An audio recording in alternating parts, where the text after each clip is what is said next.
Hi everyone, my name's Laura and I'm the Specky Seamstress. Welcome back to my channel.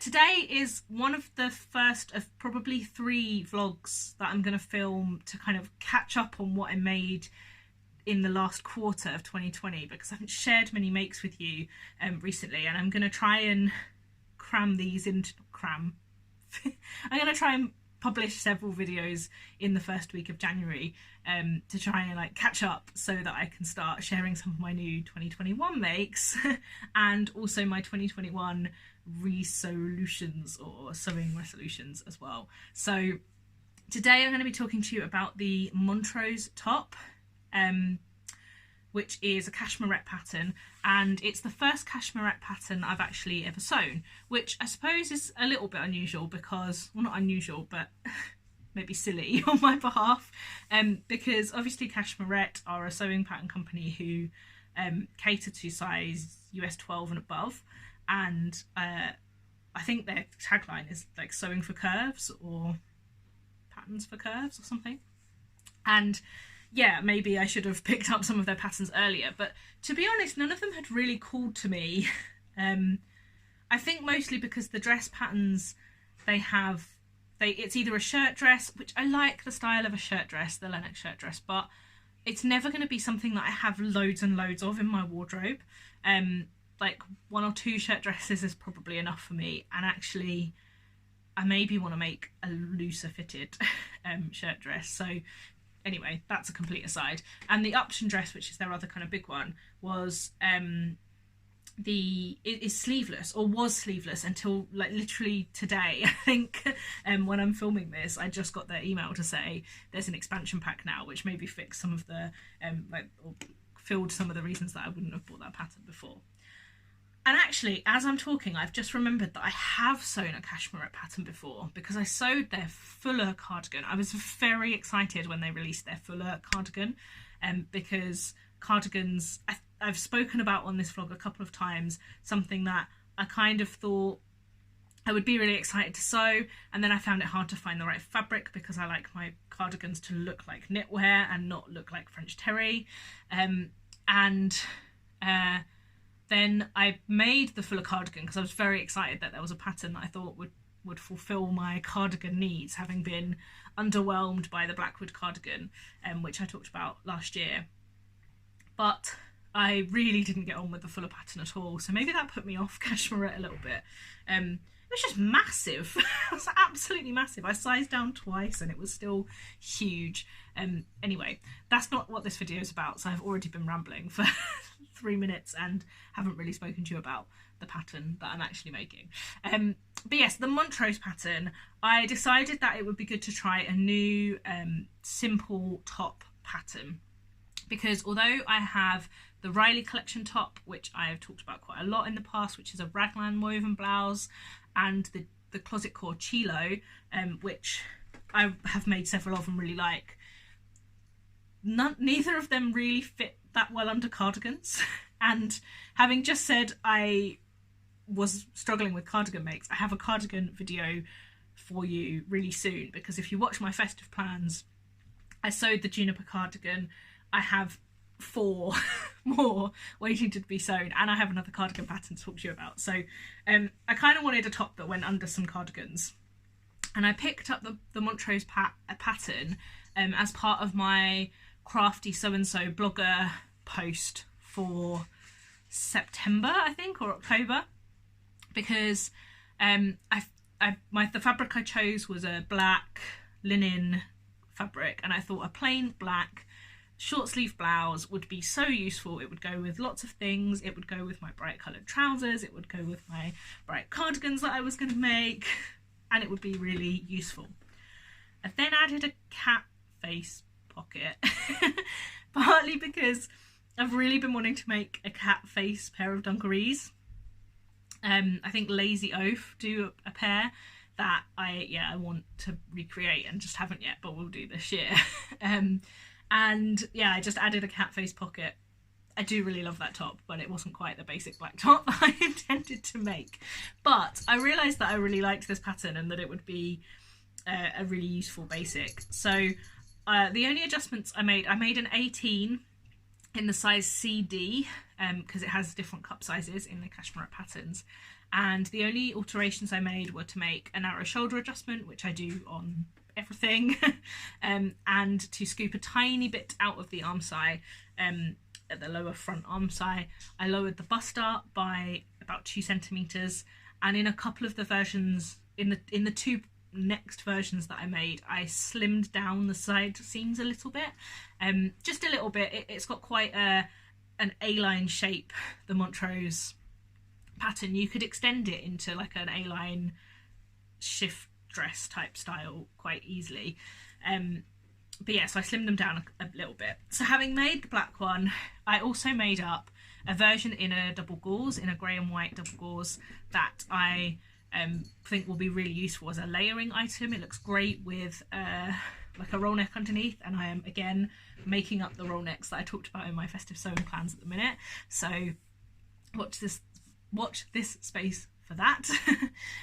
But I made it out of this double gauze that's just a really like nice breezy top. I'll pop in a picture. It's a grey and white. I've paired it with like bright pencil skirts and bright snag tights, which I love. And then I made one up in a beautiful viscose crepe that I got from Fabric Godmother, which I was totally influenced by Louise Victoria King on Instagram, who is part of Pattern Pals, who made a beautiful dress in this fabric. And I was stalking the website waiting for it to come back in stock, because quite often Fabric Godmother, they sell a lot of ex-designer fabrics, and they will slightly underestimate how much they had in stock. Then they'll fulfill all the orders, and then they'll put up like a little bit more. And so often I miss out the first time round because I hesitate, and then I can just grab it the next time. It's quite a good test as well. If you're like really thinking about the fabric, then maybe you did want it. And I've only missed out on a couple doing that, and you know, that's fine. But yeah, this beautiful kind of seascape, that's the wrong word because it's not like a landscape at all. It's got bright coloured seashells and fish, and then for some reason, what's the word I'm looking for? Not an angel, a cherub as well, for reasons. And actually I've seen that there's another version of that print that's clearly from the same designer and the same like range, but slightly different images, that I think Ditto Fabrics had recently. I don't know if it's still in stock. These things tend to go quite quickly. But this is possibly one of my favourite makes of the year, which is quite bold for just like a simple blouse. But I love it. I really like the neckline on the Montrose. I should mention that the Montrose pattern has 2 versions. It has a version that has a scoop neck, and a version that has a high neck and like a yoke at the back. Let's have a yoke at the front. I'm gonna have to find the pattern before I carry on talking, I think, because I'm not doing a very good job, but I can see it, so it's fine. No, I can't see it. I can see the Lennox shirt dress, which I forgot that I had. So having said I might want to make one of these up, I do actually have that pattern. I am definitely going to be making more of these. I can make this pattern from 1 metre of a 150 wide fabric, which is always really good to know. It's always good to have some patterns in mind that you know exactly how much fabric you need, and you can just snap up those ex-designer fabrics so that you don't have to wait for the restock of them, I guess. So yeah, that's good to know. And there's a few fabrics in my stash that I want to turn into Montroses before I'm back in the office for work, which I don't know when that will be, but they're nice quick makes, so I might make a few up, yeah, like once I found out that I'm going to be going back to the office, because I think they're quite nice kind of for work. My work is a casual office, I don't have to dress up, but it's quite nice to have some slightly less out there clothing. But let me tell you about the hacks that I've made, because basically once I made a couple of these, I was very excited about the prospect of turning it into a fitted bodice dress, in the same way that I turned the Misty Cami from Salted Style into a fitted bodice dress that I could then tie up at the back.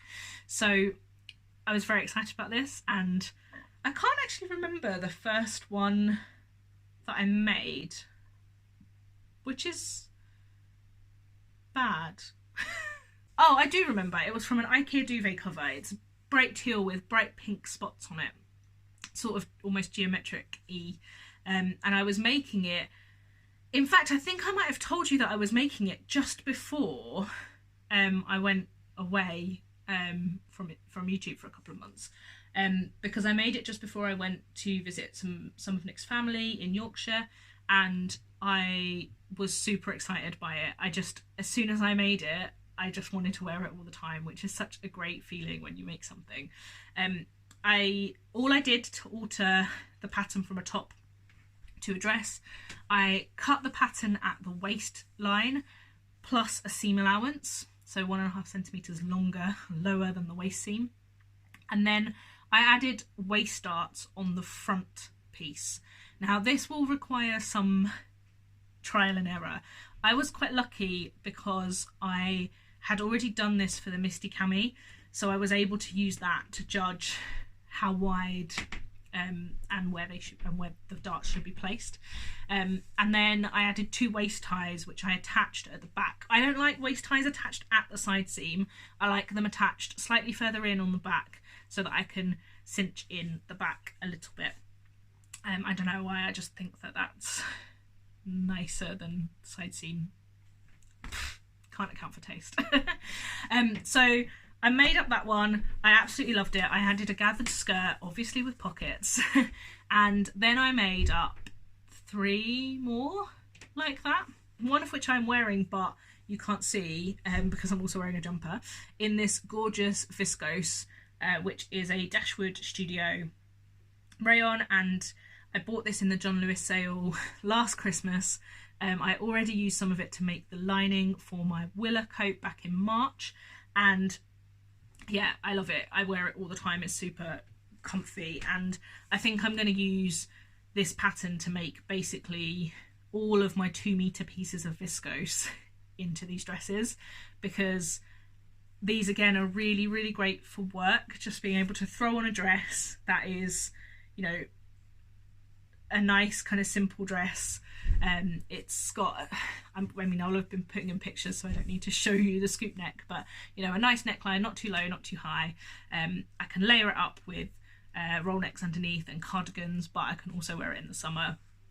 These are just really, really useful additions to my wardrobe, and they're kind of, this is the dress that I wanted to learn to sew for. You know what I mean? Like this, and a lot of people I think start sewing and they sew the kind of 50s style cotton fitted bodice flared skirt dresses, and then they decide that that's not what they really want to wear. I do want to wear that. I want to wear a dress with a big skirt and a fitted bodice that I can put on a cardigan. That is my go-to Laura style, I think. And although sewing has taught me a lot about other styles that I can make work for me that I never thought suited me before when I was buying things that didn't fit, that is still a style I love, and it just makes me feel happy. So I want to make lots more of them, and viscose is just a fabric that I love to wear. So I think I have 3 or 4 2-meter pieces of viscose in my stash, maybe 4 or 5, that I might just one day cut all of them out and then over a weekend sew up and have gorgeous new dresses to add to my wardrobe. So I'm excited about that.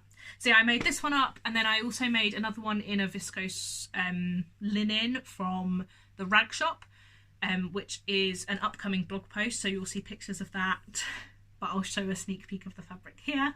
And also I made up a version in something else. I made up another gathered skirt version. I'm really forgetful today. I will put up all of the pictures of all of the versions that I've made up here.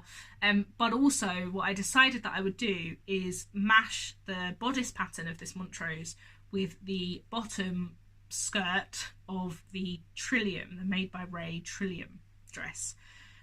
Because I really like that as a simple day dress, and what I was finding was, although I'm wearing the viscose and the viscose linen version of this dress a lot, I'm wearing the cotton one less. Even though I love it, and even though it's beautiful, I'm wearing it less just because I think it's more formal. Is that right? I have less occasions to wear a big gathered cotton skirt to, that kind of sticks out. So I wanted more of a day dress, and I think I said in the vlog when I talked about my Made by Ray Trillium dresses that it was kind of the perfect day dress style for a stable cotton. So for any quilting cottons or, you know, similar sort of mid-weight cottons that I had in my stash, that it would just work. Anything with a bit of body where I could just add an A-line skirt to a fitted bodice. So I tried that out using cotton, Christmas cotton from Textile Express. So it's a little bit dated now that I'm telling you after Christmas, but I made this, it's like really novelty, really kids novelty fabric, which I don't usually get drawn to that kind of stuff for Christmas makes, because I would rather have something I can wear all year round. But something about this fabric, probably the Christmas dinosaurs and the Christmas pigs, called to me, and I made this up and I absolutely love it. Now, I haven't made any more versions with this skirt at the bottom yet, but there are going to be more. I have a few kind of more structured cottons that I would like to make that dress up in. It takes so little time to make. The one thing about making lots of gathered skirts, I'm not actually very good at gathering, and I find it really frustrating. So having a skirt that I don't have to gather and that I can just pleat is great. So yeah, I made that. I love it. There's definitely going to be more of those. I have plans to so many more of those in my in forever. Just forever, I think. So yeah, that's my Cashmerette Montrose makes. They will not be the only ones I ever make. I will show you as I go through. I know that last year I said a few times, you know, I make something, I share the pattern with you, and then I feel a bit nervous about sharing repeat makes. But I think that what I might do is a little roundup, maybe every 6 weeks or so, where I talk about anything that I've made that I've already spoken about the pattern, but I just kind of want to share with you what fabrics I've used and how I'm styling it and things like that. So let me know if that's something you would like to see. Anyway, thank you so much for watching. I hope you enjoy the other instalments this week of things I made in the last quarter of 2020, and I hope your 2021 has kicked off well, and I'm really interested to hear what you guys are sewing at the minute. Thank you so much for watching, and until next time, bye!